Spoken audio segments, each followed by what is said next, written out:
몇 분이 그래도 나오시지는 않으셨지만 1부, 2부가 거의 가득 차서 오늘은 정말 많은 성도님들이 나오는 것 같습니다. 계속 이렇게 많이 나옵시다. 여러분, 주의를 빠지고 사는 것은 참으로 우리 인생에 너무 많이 손해가 되거든요. 여러분 정말 주의는 꼭 지키고 다른 일에도 하고도 남아요. 내가 늘 하는 얘기지만 제가 이런다고 해서 오늘 저녁에 가면 축구를 안 보겠어요? 당연히 보죠. 보고도 다 주의를 할 수 있어요. 그러니까 가능한 교회 모임은 많이 나올수록 좋습니다. 오늘 제목은 마음 누가 능히 이를 알리오마는 이라는 제목입니다. 예레미야서 16장까지 내용을 살펴보면 하나님께서 이스라엘 백성들에게 회개를 촉구하는 내용이 계속 나오고 있습니다. 근데 문제는 우리가 회개를 어디에서부터 시작하느냐입니다. 우리들이 잘못하고 있다고 생각하는 어떤 특정한 행동들을 바꾸는 데서부터 시작할까요?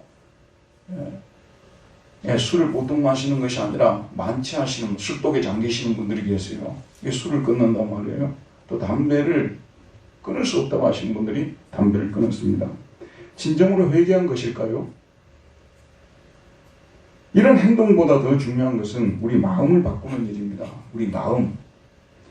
오늘 말씀은 우리 회개가 시작되는 장소는 마음이어야 함을 분명히 알려줍니다.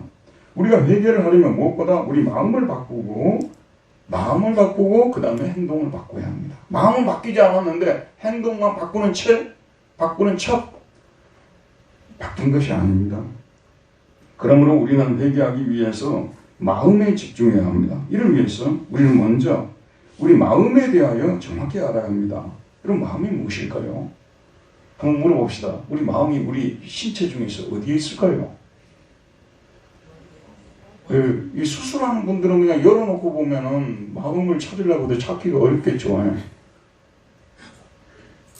또 이제 많은 분들이 마음이 어디에 있다고 생각하는 거예요? 머리에 있다고, 뇌에 있다고 생각하죠. 저는 아직도 여기에 있는 것 같아요. 이게 그냥 개인적인 생각이에요. 사실은 마음이 수도 없이 많은 유명한 학자들이 마음에 대해서 연구를 했습니다만 마음이 무엇인지 정확히 말해주는 사람이 없어요. 그건 사실은요.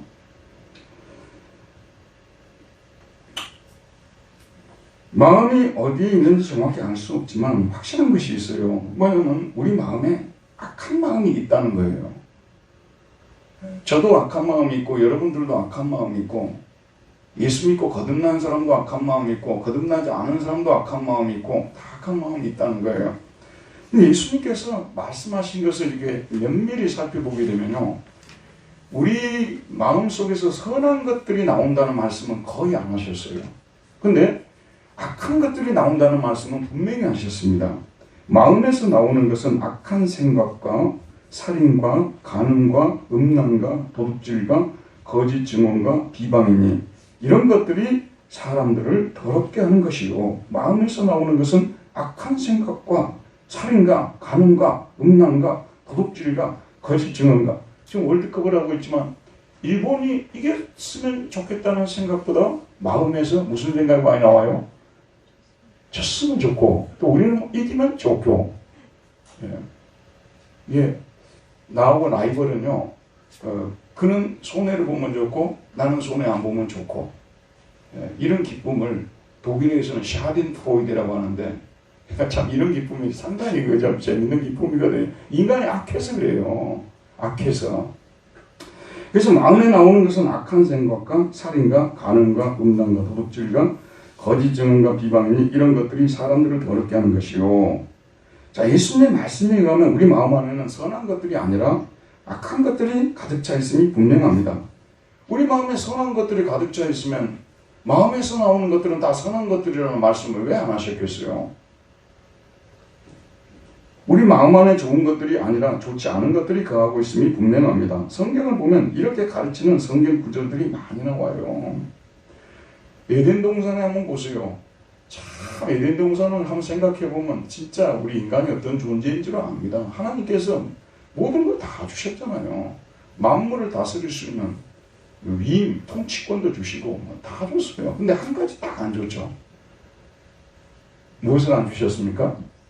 동산 중앙에 있는 나무의 실과예요. 사실 그러면 우리가 사과인지 아닌지 우리는 전혀 몰라요. 근데 동산 중앙에 있는 나무의 실과예요. 근데 그걸 따먹지 말라고 했으니까 당연히 안 따먹어야 되겠죠. 근데 사탄의 꼬임에 빠져서 따먹지 않습니까? 자, 사람이 정말 악합니다. 우리 집에서도요. 저녁이 되게 되면 요즘 와가지고 더 간식을 많이 먹고 싶은 거예요. 좋아하는 간식을 먹고 싶은데 제가 좋아하는 간식을 꼭 그걸 먹고 싶은데 우리 집사람은 절대 그거는 안 된다고 하는 거예요. 근데 그 간식을 먹지 말라고 하니까 자꾸 그 간식 생각이 나고 그 간식만 요구하게 되는 거예요. 그런데 어디 가고 없으면 그거 내 가지고 먹거든요. 이 인간이 이런 존재라 그런 말씀이에요. 창세기 3장에 타락이 나오잖아요. 보세요 여러분. 인간의 마음이 얼마나 타락해 보냐면요. 4장에 가가지고 형제 간에 돌로 쳐서 죽이는 일이 일어나잖아요. 그것도 쓰는 얘기를 믿는 과정에서 일어난 거 아니에요? 그리고 5장 지나고 6장 가잖아요. 거기면 보면 이제 온 세상에 죄가 가득 찼다고 말하고 있어요. 이 마음은 타락한 후에 완전히 쓸모없이 망가져버렸어요. 죄악으로 가득 찬 마음이 되어버렸어요. 자, 근데 하지만 이 수많은 성경 구절들 중에서 우리 마음의 상태에 대하여 가장 분명하게 말하고 있는 구절이 있는데 바로 오늘 본문 17장 9절입니다. 우리 다시 한번 17장 9절을 읽어보도록 하겠습니다. 만물보다 거짓되고 심히 부패한 것은 마음이라 누가 능히 이를 알리오마니. 자, 만물은 무엇을 말하겠습니까? 여러 생물들을 말하겠죠. 뭐 식물도 마음이 있다고 볼 수는 있겠지만 여러 생물들을 말합니다. 여러 생물들을 자세히 살펴보면 거짓되고 악하다는 거예요. 근데 우리 마음은 이것들보다 더 거짓되고 심히 부패한 상태에 있다는 것입니다. 간사한 뱀이나 늑대보다 더 부패해 있다는 것입니다. 그러니까 이게 만물보다, 이게 뭐뭐보다 이게 강조가 되어 있어요. 만물보다. 뱀이 간사하다고 하잖아요. 늑대가 간사하다고 하잖아요. 사실 인간이라는 호모사피엔스는 더 간사합니다. 지금도 우크라이나하고 러시아하고 전쟁을 하는데요. 첩보전이에요. 멈췄잖아요. 거짓말 정보를 흘리고 또 스파이를 거기다 보내고 난리를 치고 있는 거 전쟁이에요. 그게 정정당당하게 양쪽이 힘을 기르는 그런 전쟁이 아니에요. 이게요. 사기와 속임수와 그 옆에 있는 사람도 스파인지 우리 편인지 그걸 모르잖아요. 인간이란 존재만이 그렇게 할 수 있어요. 늑대가 자기 스파이를 갖다 호랑이 굴에 보내겠습니까? 그럴 일도 없겠지만. 마음이 얼마나 거짓되고 얼마나 부패했는지를 이 세상에 존재하는 누구도 알 수가 없다는 말씀입니다. 여러분, 마음은요 자주 모습을 바꿉니다. 어떤 때는 내 마음속에 굉장히 선한 마음이 생깁니다. 하지만 이런 선한 마음이 금세 사라진다는 것이 문제입니다. 악한 마음이 압도적으로 선한 마음이 있다 하더라도 그것을 덮고 악한 마음이 주장을 해버리기 때문에 선한 마음을 먹어요. 내가 어떤 사람을 길에 가다가 참 불쌍하다. 저 사람 나 좀 도와주고 가야 되냐? 그런 마음이 딱 생기는 거예요. 그러다가 갑자기 또 무슨 생각이 드냐고 딱 보니까 좀 젊었어. 아니 젊은 애가 가서 부지런히 일을 해가지고 돈을 벌어야지 왜 여기 앉아가지고 구걸을 해? 딱 이런 생각이 드니까 선한 마음이 들었는데 얼마 안 가서 그 마음이 사라져버리고 없는 그런 경험들을 우리가 가끔씩 하지 않습니까? 인간의 모습이 그렇습니다. 왜 금세 바뀔까요? 마음이라는 나무의 뿌리가 부패있고 악으로 기울어져 있기 때문입니다. 코비타스라는 말을 때 영어로 커브라는 말이 라틴어로 코비타스인데 인간은 이 제약으로 마음이 기울어져 있어요. 항상 기울기라는 말도 쓰고 그걸 기울어져 있다만 기울어져 있어요. 항상 악을 향하는 쪽으로 기울어져 있어요. 그래서 아이들 키우는 부모님들이 거의 다 뒤로 자빠지잖아요. 네가 왜 그리 약하냐 그거예요. 네가 왜 그리 약하냐. 그러면 애들이 속에서 그럴까요? 엄마 아빠도 나 때 다 이랬을 거라고. 인간이 그런 존재라니까요. 예를 한번 들어봅시다. 우유병 속에 이미 부패해져 있는 우유가 담겨 있어요. 그런데 이 사실을 모르고 그 병 속에 신선한 우유를 부어넣습니다. 부어넣게 돼서 당장에 먹이면 신선한 우유가 들어갔기 때문에 당장에 신선하게 느껴질 수 있겠죠. 근데 조금만 시간이 지나면 어떻게 되겠습니까? 부패한 우유였기 때문에 금방 부패한 것을 느낄 수 있게끔 되게 되는데, 그 시간적으로 보게 되면 굉장히 이게 근접해 있다는 그런 말씀 아니겠습니까? 근데 우리 안에 하나님께서 인간이 타락했다 할지라도 선을 행하고자 하는 욕망, 또 진리를 찾고자 하는 그런 갈망들이 있다는 거예요. 분명히 우리 안에 그런 것이 있다는 거예요. 그런데 칼빈이 기독교 강요에서 특별히 이 점에 대해서 잘 적고 있어요. 아주 예리한 통찰력인데, 그 사람은 뭐냐면요, 인간론을 다루면서 분명히 타락한 인간도 이성 능력이 있기 때문에, 타락해도 이게 남아있기 때문에 이걸 가지고 말하면 선택을 하고 옳은 선택을 하고 뭐 이렇게 하잖아요. 그런데 이런 진리에 대한 갈망이 순식간에 그냥 사라져 버린다는 거예요. 그래서 잠깐 인용을 하게 되면, 하지만 이런 진리에 대한 갈망이 본격적인 경주에 들어가기도 전에 금방 식은다. 왜냐하면 그런 갈망이 곧바로 허영에 떨어지기 때문이다. 정말로 인간의 마음은 그 마음의 멍청함 때문에 올바른 길을 유지할 수가 없고 여러 가지 실수들을 통하여 방황하고 반복적으로 넘어진다. 이 말은 이런 뜻이라니까요. 선한 마음이 우리 안에 생겨나는 거예요.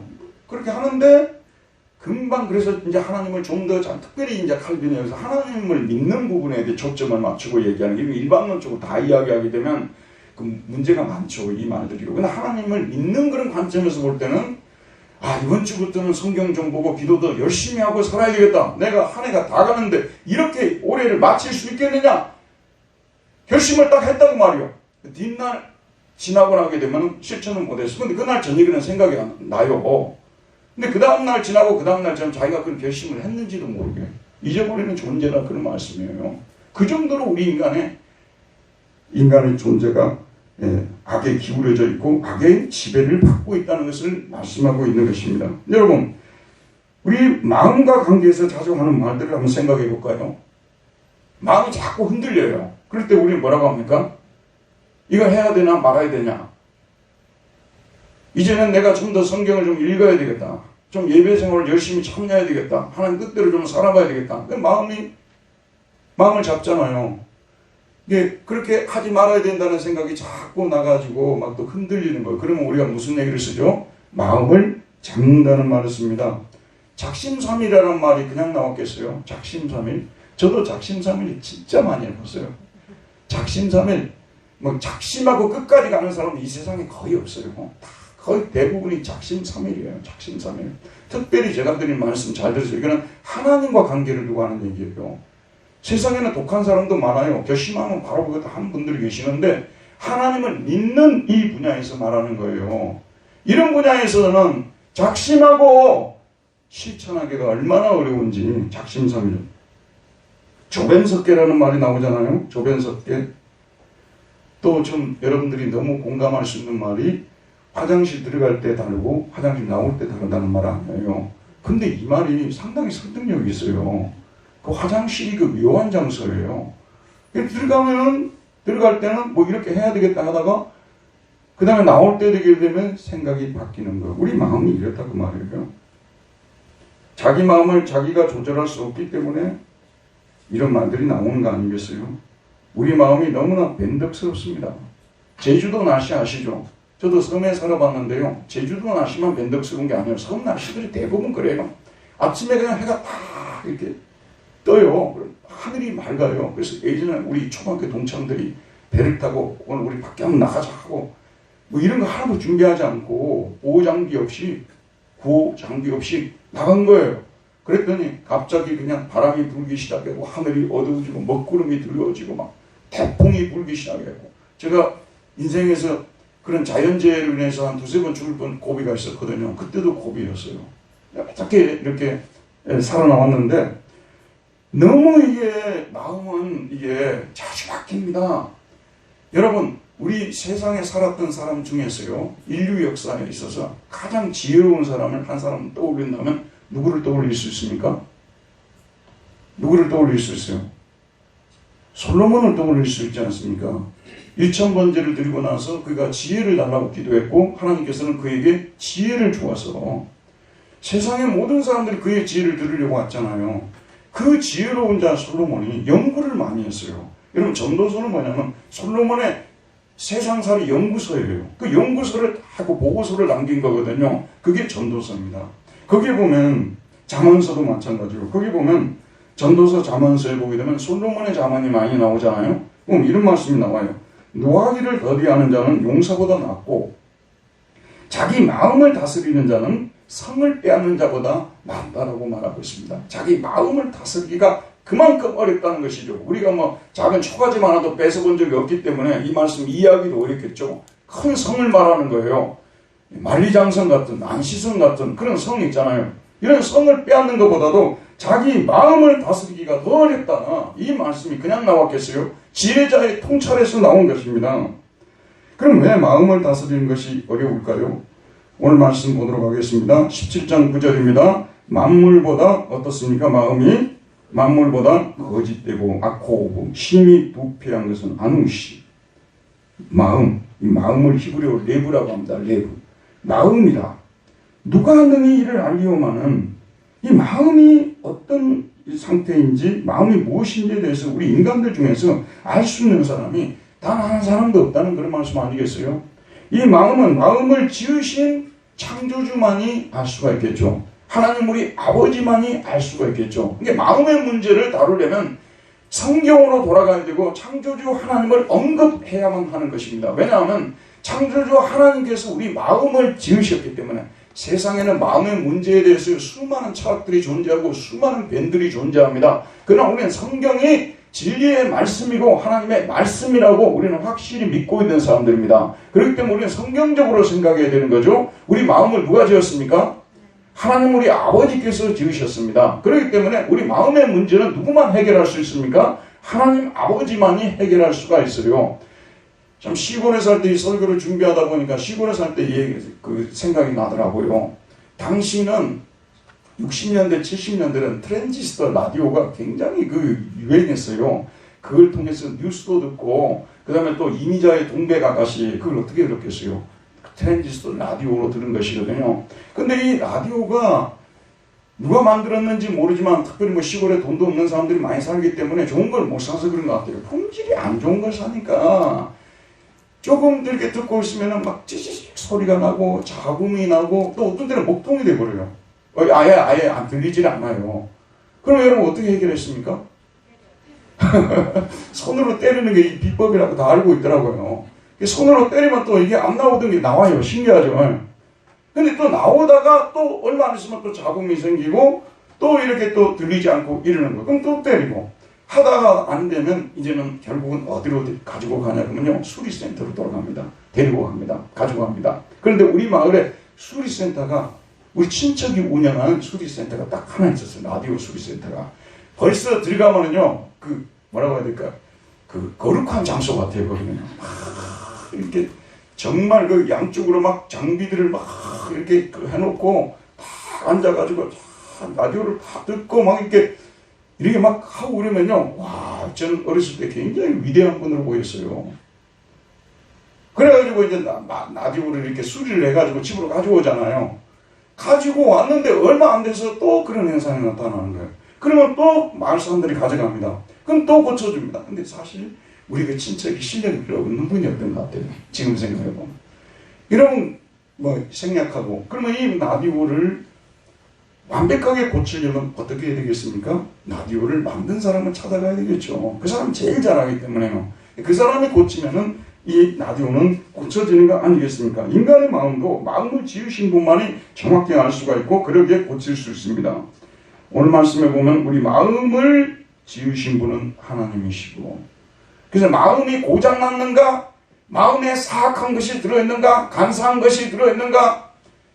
이 마음 조사를 할 수 있는 분은 하나님밖에 없어요. 우리 그 친척분은 라디오 하나도 제대로 조사를 못하는데 라디오는 뭐 특별한 변동사항이 없잖아요. 기계가 움직이고 다니는 것도 아니고 변덕을 부리는 것도 아닌데 못 찾아낸 거 아니에요. 근데 우리 인간의 마음은 시시각각 변하거든요. 시시각각 변하는 거예요. 마음이 여러분 아침에 먹은 마음하고 지금하고 똑같은 사람 아무도 없어요. 시시각각 변하는 마음 누가? 지으신 하나님만이 오늘 말씀 한번 보도록 할게요. 몇 절에 나오냐면 10절 다 같이 한번 읽어보도록 하겠습니다. 10절입니다. 시작. 나 여호와는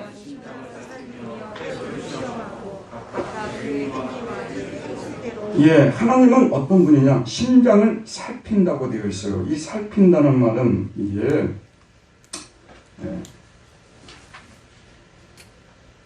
이 호텔로 되어 있어요. 이게 뭐냐면 현재 진행형이라, 현재 분사형이에요. 현재 분사형. 하나님께서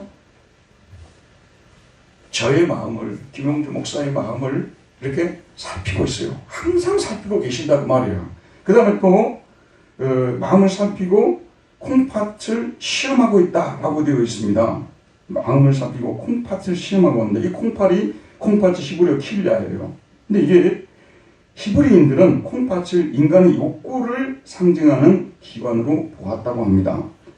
자, 그러므로 마음을 살핀다는 것은요, 우리가 꼭꼭 숨겨놓은 마음, 그 마음을 다 이렇게 살피는 거예요. 그 다음에 콩팥을 시험하고 있다는 말씀은 하나님께서 우리 마음의 저변에 이기적인 욕망이 숨어 있는지를 검사가 피의자를 신문하듯이, 이게 KJV 번역본에는 try라고 되어 있어요. try. 여러분 try 하면 시도하다는 뜻도 있지만 법정에서 신문할 때도 try 한다고 그러는 거예요. 이 try를 하니까 신문하듯이 꼼꼼하게 조사를 한다는 것입니다. 하나님은 어떤 분이라고요? 여기 앉아있는 저와 여러분의 마음이 어떤지를 살펴보시고 꼼꼼히 조사해 보시는 분이십니다. 자, 하나님은 이 마음을 살피고 조사해 우리 마음의 상태를 정확히 파악하는데, 왜 이 마음 조사가 필요하냐 그러면요. 자, 주목하고 들어보십시오. 우리 겉모습만 보게 되면 우리가 몰라요, 여러분. 예를 들어서 어떤 사람이 나에게 물 한 그릇을 대접했다고 했는데 또 무슨 선물을 주었다 그 말씀이에요. 그러니까 저는 이제 저희 인생에서 너무 지나치게 친절하고 까딱하면 와가지고 막 손을 잡고 막 그때는 막 포옹도 하고 막 너무 친절한 분들은 좀 싫어해요. 왜냐면 표 찍어달라고 할까 봐서. 이게 그 선한 행위라고 되어지는 것들이요, 사실은 마음과 얼마든지 다를 수가 있어요. 특별히 정치하는 분들 있잖아요. 이분들은 너무 쇼맨십이 많기 때문에 그 사람들 마음을 파악할 수가 없어요. 나는 아직도 정치하는 사람들이 정말 무슨 마음으로 그렇게 하는지 정말 파악을 못하겠어요. 마음을 파악을 못하는 거죠. 근데 그 행위의 동기가 정말 제대로 된 마음에서 나온 것인가, 나쁜 마음에서 나온 것인가, 그걸 하나님께서 살펴보기 위해서, 그래서 보응을 하기 위해서, 심판을 하기 위해서 그래요. 그래서 이 사람은 겉으로 볼 때는 사람들에게 별로 칭송을 받지도 못하고 그냥 평범하게 살아가는데 마음이 너무 하나님 앞에 신실한 사람이에요. 그걸 하나님 몰라줄 줄 아십니까? 교회도 와보니까 뭐 많이 움직이고 뭐 좀 이렇게 헌금도 많이 하고 뭐 좀 이런 사람들만 알아주는 것 같고, 나같이 그냥 예배만 드리고 가고 별일 하지 않는 이런 사람 안 알아주는 것 같다 하는데, 목사도 안 알아줄 수가 있고 옆에 있는 교인들도 안 알아줄 수 있어요. 그런데 여러분의 마음은 누가 아시냐면 하나님이 아시는 것입니다. 저는 여러분들 처음부터 끝까지 강조하고 싶은 것은요, 신앙생활은 진실하게 해야 되고, 이거는 절대 거짓말을 해서는 안 되는 부분이 신앙생활입니다. 여러분 마음을 몸과 함께 하나님께 번제로 드리는 그런 신앙생활을 하시기를 바랍니다. 마음과 몸이 떨어져 있는 이런 신앙생활이요, 위선적인 신앙, 하나님께서 얼마나 싫어하는지 몰라. 저는요, 여러분 설교를 통해서 나는 여러분에게 먼저 알려줘요. 근데 여러분들이 그런 걸 끝까지 안 지키잖아요. 안 고치잖아요. 그럼 저는 하나님께 맡깁니다. 왜냐면 내가 뭘 하겠어요? 아무것도 할 것이 없어요. 하나님이 그걸 다 보시고 살피고 시험해서 보응을 하신다는 것이 그 행실대로 보응하신다. 그의 행위와 그의 행실대로 보응하나니라고 말씀하고 있습니다. 그런데 특별히 에레미야가 말씀을 선포하는 시대에는요, 어떤 사람들이 있었냐면 불으로 얻은 재물을 의지하고 하나님을 믿는 체 하지만 불으로 얻은 재물을 의지하고 자고하고 교만한 사람들이 많았어요. 여러분이나 저나요, 항상 우리 자신에게 물어봐야 되는 것이, 나를 이처럼 든든하게 만들고 마음에 평안을 주고 좀 이렇게 관대함도 주고 여러 가지 것들을 가져다 주는 것이 내 은행의 통장 속에 있는 계좌에 있는 돈인지 아니면 진짜 하늘에 계신 우리 하나님 아버지신지 조사해야 돼요. 시험해 봐야 돼요, 여러분. 그냥 일반적으로 자기가 본 재물도 의지하고 있는 걸 하나님께서 하나님보다 더 사랑하는 걸 좋아하지 않는데 하물며 불의로 치부한 그런 재물을 품고 살아간다면 얼마나 어리석은 자이고 또 그 재물이 얼마나 오랫동안 그 사람에게 남아있겠습니까? 그래서 아주 좋은 비유를 들고 있어요. 무슨 비유를 들고 있냐면 11절을 한번 보도록 할게요. 11절을 같이 읽읍시다. 시작. 불의로 치부하는 자는 자고새가 낳지 아니한 알을 품은 것 같아서 그의 중년에 그것이 떠나겠고 마침내 어리석은 자가 되리라. 자고새 한번 보여주세요. 그 자고새 1부에서는 나왔는데 이미지 띄워놨는데요. 아직 안 뜨네요. 꽁하고 비슷해요. 꽁과라고 합니다. 꽁과. 근데 꽁하고 거의 비슷해요. 조금 이따 뜨겠죠. 꽁하고 거의 비슷한데 이게 사해지방이 많은 거예요. 그러니까 예레미야 선지자도 이것을 볼 수가 있었고 그 이스라엘 백성들도 자주 보는 거예요. 이 자고새는 진짜 미련한 새예요. 얼마나 미련하냐 그러면요. 자기가 알을 낳았잖아요. 근데 자기가 이제 밖에 나가는 사이에 다른 비둘기 같은 게 다른 새가 와가지고 거기다 알을 딱 놔놓고 가는 거예요. 그러면 자기가 돌아와가지고 자기 알인지 다른 새의 알인지 살펴봐야 될 거 아니에요? 근데 이 새는 너무 자고하기 때문에 너무 교만해가지고 자기를 살피는 법이 없어요. 여러분 저 사람 참 교만하다, 겸손하다. 그걸 어떻게 우리가 규정을 지을 수가 있냐 그러면요. 물론 인사를 잘하고 상대방을 좀 편하게 하는 사람은 대체적으로 겸손하다 하겠죠. 근데 진짜 교만한 사람들은요. 자기를 절대 살피지 않습니다. 남에 대해서는 예리하게 살피는데 자기에 대해서는 절대로 살피지를 않습니다. 나왔어요. 예, 이게 자고새. 근데 생기기는 그래도 좀 이렇게 지혜롭게 생겼는데 진짜 어리석은 새예요. 그래갖고 이걸 계속 품고 있는 거예요. 그러다가 나중에 이제 이게 깨어날 거 아니에요, 알이. 그러죠? 그러면 이제 새가 딱 나왔는데 다른 새가 둥지에 있겠어요? 날아가 버리는 거예요. 자기가 자기 것인 줄 알고 품고 있었는데 날아가 버리는 거예요. 이걸 지금 비유적으로 말씀하고 있는 것입니다. 불의로 치부하는 자는 자고새가 낳지 아니한 알을 품은 것 같아서 그의 중년에 그것이 떠나겠고 마침내 어리석은 자가 되리라. 우리 믿는 사람들은 우리 중에 그런 분들은 사실은 아무도 없다고 저는 믿고 있거든요. 적어도 저희 교회 같이 작은 교회는요. 솔직히 말해서 진짜 못된 사람들은 작은 교회에서 신앙생활 못해요. 다 큰 교회 모여있지. 큰 교회 목사님들이 들으면 서운하겠지만요. 그분들이 어디로 가겠어요? 글로 모이지. 작은 교회는 좀 오래 살면은요. 누구 걸음걸이도 이게 다 보여요. 저 사람 걷는 게 저렇다고. 이 작은 교회는 대체로 드러납니다. 그래서 참 이게 나름대로 정직하려고 애를 쓰는 분들이 작은 교회에는 많이 모여있다고 생각하거든요. 그런데 이 재물을 획득하는 방법을 재물 자체를 성경에서는 죄라고 말하지 않지 않습니까?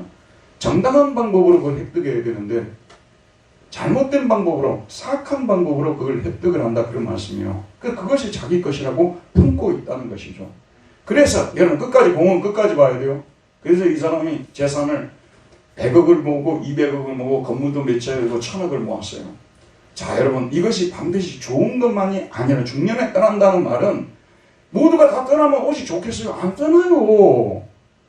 그분들이 품고 있는 재물이 떠나겠어요? 안 떠나요. 그런데 이게 엄청난 후유증을 가지고 와요.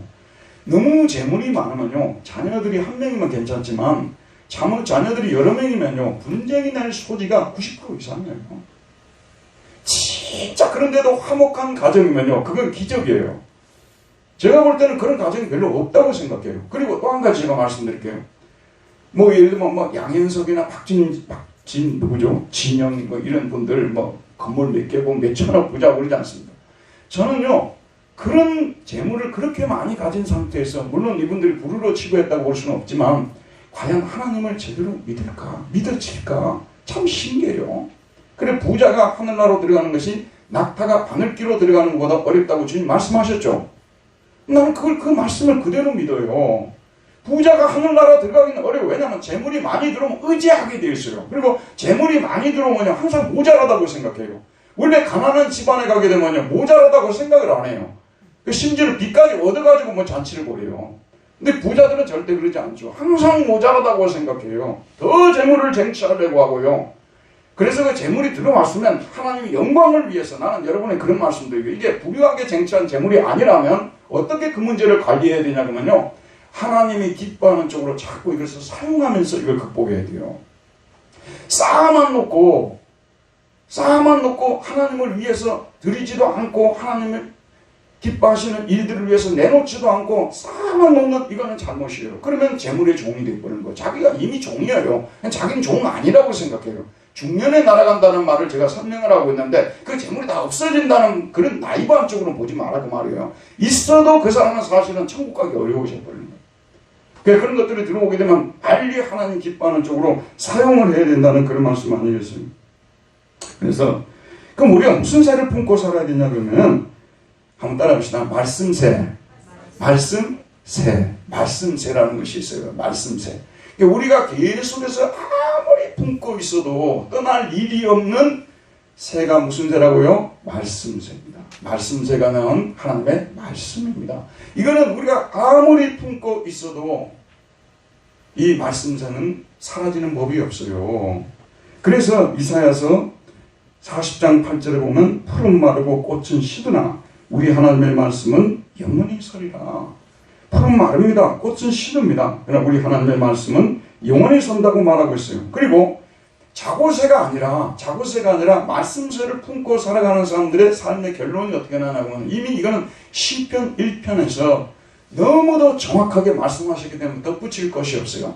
여러분, 말씀새를 품고 하나님을 믿고 사는 것이 때로는 손해보는 것 같고요. 그래서 하나님이 나를 정말로 도와줄 것 같지도 않고요. 그 도와준 게 뭐냐 이렇게 말할 때도 있어요. 그런데 나중에 계산을 해보게 되면요, 돌이켜보게 되면 말씀을 품고 살았던 그 삶이 헛되지 않았다는 거 분명히 여러분들이 고백할 것입니다. 그런 사람의 삶은 어떻게 될 수밖에 없냐면요, 복 있는 사람은 악인들의 꾀를 따르지 아니하며 죄인들의 길에 서지 아니하며 오만한 자들의 자리에 앉지 아니하고 오직 여호와 율법을 즐거워하여 그 율법을 주야로 묵상하는도다.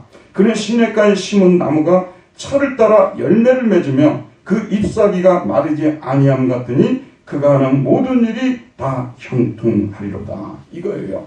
하나님 믿는 사람과 믿지 않는 사람, 여기 앉아 계신 분들 중에서 이제 믿음을 가지려고 지금 생각해 보는 분들도 계실 것이고, 도저히 믿음이 생기지 않아서 내 마음 하나님 앞에 참 드리기도 그렇고 안 드리기도 싫고 내 마음 갈 곳을 잃어, 채백호 노래처럼 이런 분들도 계실 거예요. 근데 세월이 지나놓고 보게 되면은 여호와 하나님을 신실하게 믿고 따라간 그 사람들은요, 재물이 들어와도 재물이 없어도 그 속에서 하나님만 붙들고 사는 사람들이 되는 거예요. 세상에 여러분, 우리에게 영생을 위해서 도움이 안 되는 것이 재물이라는 것을 잊지 마시기 바랍니다. 재물을 얻으려고 하지만은 그 얻는 목적이 분명해야 되는 것이고요, 하나님 기뻐하는 쪽으로 자꾸 흘려보내줘야 됩니다. 그렇지 않으면 그 재물 때문에 우리가 엄청난 화를 당할 수가 있다는 거죠. 그래서 이렇게 결국은 믿는 자는 시냇가에 심은 나무가 철을 따라 열매를 맺으며 그 잎사귀가 마르지 않는 것 같으니 그가 하는 모든 일이 다 형통하리로다. 악인은 그렇지 아니하며 오직 바람에 나는 기와 같도다. 그러므로 악인들은 심판을 견디지 못하며 죄인들이 의인들의 모임에 들지 못하리로다. 무릇 의인들의 길은 여호와께서 인정하시나 악인들의 길은 망하리로다. 자, 결론을 맺겠습니다. 회개는 뭘로 해야 되겠습니까? 마음으로 해야 됩니다. 여러분, 마음으로 회개하는 회개가 진짜 회개예요. 그래서 히라보에서 회개는요, 회개가 뭐냐면 메타노이아요. 메타라는 것은 영어로 위스예요. 그 다음에 노이아는 누스에서 나온 거예요. 정신, 마음이란 뜻이요. 마음이 동반된 회개가 되어야만이 이게 진정한 회개인 것입니다. 그래서 마음을 정확히 진단해 보아야 하는데, 오늘 말씀에서 보게 되면 우리 마음은 만물보다 뭐라고 했어요? 거짓되고 심히 부패했다고 진단을 내리고 있습니다. 마음은 진리보다 거짓을 사랑하고 마음은 악하고 변덕스럽고 심지어는 자기 자신조차 감쪽같이 속여버리는 마음이에요. 그러니까 오늘 여기 앉아있는 저와 여러분들 중에서도요, 자기가 실제로는 하나님을 의지하지 않고 살고 있는데도요, 자기가 완전히 속아가지고 자기 하나님 잘 믿는다고 생각해요. 나는 우리 교인들 중에 이런 사람 진짜 없으면 좋겠어요. 자기가 자기를 감쪽같이 속여요. 신앙이 없어요, 자기는요. 여러분, 우리 예수 믿는 사람들이 다 믿는 줄 아십니까? 믿는 체 하는 사람들 되게 많아요. 자기 마음에는 하나님 사랑하는 마음 별로 없어요. 세상을 훨씬 더 사랑해요. 그런데 자기는 하나님을 사랑한다고 믿고 있는 거예요. 기독교 문화 속에 사는 분들 중에서 특별히 서구 쪽에서 이런 사람들이 되게 많은 것입니다. 그래서 하나님을 의지하지 않고 재물을 의지하고 있음에도 자신은 재물을 의지하지 않고 하나님을 의지한다고 스스로 속이는 거예요. 그러므로 우리가 진심으로 얘기하려면 우리 마음의 변화가 일어나야 됩니다. 태어나면서 가지고 난 우리 마음 있잖아요. 이 마음으로는요, 우리 하나님을 제대로 섬길 수가 없어요. 저도 가끔 가다가 어떤 기계가 고장이 나잖아요. 그걸 고쳐 써보려고 애를 씁니다. 그걸 고쳐보려고 부속도 사오고 이리저리 하는데요. 진짜 그거 가지고 써봤자 계속 그렇게 가는. 제가 이제 설교하다 보니까 떠오르네요. 그 서울에서 이 빠곳 있지 않습니까? 다순이라고 하죠. 빠곳을 하는 부부가 다 빠곳을 해요. 둘 다 서울대로 나왔어요. 둘 다 빠곳을 하는 부부인데 이분들이 이제 베를린 음대, 굉장히 그 분야에서 알아주는 그 음대거든요. 거기 둘 다 합격을 했어요. 그랬는데 자기들 나름대로는 최선을 다해서 이 연습을 해가지고 가는 거예요. 근데 교수님이 한 번은 둘을 불러놓고 그러더래요. 너네들 이 악기 가지고 아무리 열심히 노력해도 한계를 이 이상 못한다. 그렇기 때문에 빨리 스위스에 있는 빠곳 바순 만드는 데 있거든요. 거기에 주문을 해라. 그래서 자기네들은 나한테 와서 간증을 하더라고요. 그래서 주문했는데 자기들이 하나 들고 다니는 이 작은 그 소형 벤츠값이래요. 소형 벤츠값. 남편도 소형 벤츠, 부인도 소형 벤츠값. 그 악기를 가지 않고서는 그런 음들을 제대로 낼 수가 없대요. 우리 자연적인 마음이라는 건 그런 거예요. 여기서 한계가 있어요. 때로는 선한 마음도 있거든요. 근데 이게 금방 뭐냐면 사라져버리는 거예요. 맑은 날도 가끔 있어요. 근데 금방 구름이 와버리는 거예요. 금방 듣고. 여러분, 기뻐하는 마음도 가끔 생기죠. 이만하면 살만하다는 마음도 있죠, 여러분. 근데 근심 훨씬 많죠. 불안한 마음 훨씬 많죠. 불안하지 않는 사람은 사람이 아니문이다. 다 불안해요, 불안해요. 언제 왔는지 몰라요. 불안이라는 게 다가오고, 근심이라는 게 다가오게 되고, 막 자식들 생각하니까 갑자기 또 불안해지는 거예요. 저도 가끔 자식들을 생각 안 하고, 자식들은 전화 안 오는 것도 좋고요. 여러 가지 면에서 자식들과 관계가 그렇게 돈독하지 않는 게 더 좋은 것 같아요. 그냥 조용히 있는 게 좋은 것 같아요. 그게 또 무슨 전화한다고 이렇게 들으면은 또 막 염려가 되고 근심이 또 되는 거예요. 어떻게 도와줄지 모르겠다고 막 기도가 나오고 막 이렇게 되는 거거든요. 그렇습니다. 항상 이렇게 이게 그래서 우리 자연적인 거 고쳐서 이게 쓸 수가 없어요. 타이어를 갈아야 되는데 완전히 새 걸로 갈아야 되는데 그 새 마음은 어떻게 해서 들어오냐면요. 예수를 믿고 하나님의 말씀을 들을 때 이 새 마음이 우리에게 들어오는 것입니다. 그러니까 저와 여러분들이 예수를 믿고 성령으로 말미암아 거듭나 우리 안에 지금 무슨 마음이 생긴 거예요? 새 마음이 들어오게 되는 거예요. 이 새 마음을 통해서만 하나님을 기쁘시게 할 수가 있어요. 그런데 이 새 마음도 여러분 잘 들어보세요. 이제 새 마음이 들어왔잖아요. 이것도 계속해서 씻어줘야 돼요. 계속해서 씻어주지 않으면 어떤 사람이 그러거든. 난 거듭난 사람을 막 거듭남의 증거를 대고 막 그래요. 자기는 거듭나고 막 은혜가 넘치는 시절이 있었고 막 이러거든요. 근데 지금 현재 어쩌냐 그 말이에요. 지금 현재 그렇지 못하다면 이 사람은 매일매일 씻는 일을 하지 않은 거예요. 말씀으로 우리 심령을 매일매일 씻어줘야 돼요. 여러분 세수를 며칠 만에 한 번씩 하십니까? 예, 세수를 며칠 만에 한 번씩 하세요? 매일 하죠. 어떤 사람들은 하루에도 두세 번씩 하는 분들도 계실 것이고요. 그죠 여러분? 그래 이게 뭐냐면 우리 심령도 계속해서 이 새 마음을 유지하기 위해서 계속 말씀으로 씻어내야 되는 것입니다. 그래서 믿음을 갖기 위해서 이 말씀을 좋은 마음으로 유지하기 위해서는 계속 하나님의 말씀을 듣고 읽고 그 다음에 이 말씀을 묵상하고 전파하고 이런 일을 계속 해야 되는 것입니다. 오늘 여러분이 일주일에 한 번 교회 오신 분들도 꽤 되실 것입니다. 그러나 여러분 일주일에 한 번이라도 꼭 오셔야만 해요. 주일 빠질 생각은 하지 말아야 돼요. 왜냐하면 이렇게 오셔서 한 번이라도 이렇게 하나님의 말씀을 듣고 여러분 돌아가면서 많이 마음속에 끼어있던 때를 벗겨내고 우리 마음이 훨씬 더 순화되고 깨끗해져서 돌아가는 것입니다. 마음 안에 회개가 일어나면 지금까지 내 자신까지도 속이면서 살았던 몰래 품고 있던 재물로부터 돌아서서 이제부터는 하나님의 말씀을 품고 사는 거예요. 하나님의 말씀을 품고 하나님을 섬기며 살아갈 때 인생의 결론이 어떻게 되는지 마지막 부분 읽고 오늘 마치도록 하겠습니다. 17장 5절에서 8절까지 말씀 다 같이 한번 읽겠습니다. 읽으면 그냥 다 알 수 있는 말씀이에요. 여호와께서 이와 같이 말씀하시니라. 무릇 사람을 믿으며 육신으로 그의 힘을 삼고 마음이 여호와에게서 떠난 그 사람은 저주를 받을 것이라. 그는 사막의 떨기나무 같아서 좋은 일이 오는 것을 보지 못하고 광야 간조한 곳 건건한 땅 사람의 살지 않는 땅에 살리라. 그러나 무릇 여호와를 의지하며 여호와를 의리하는 그 사람은 복을 받을 것이라.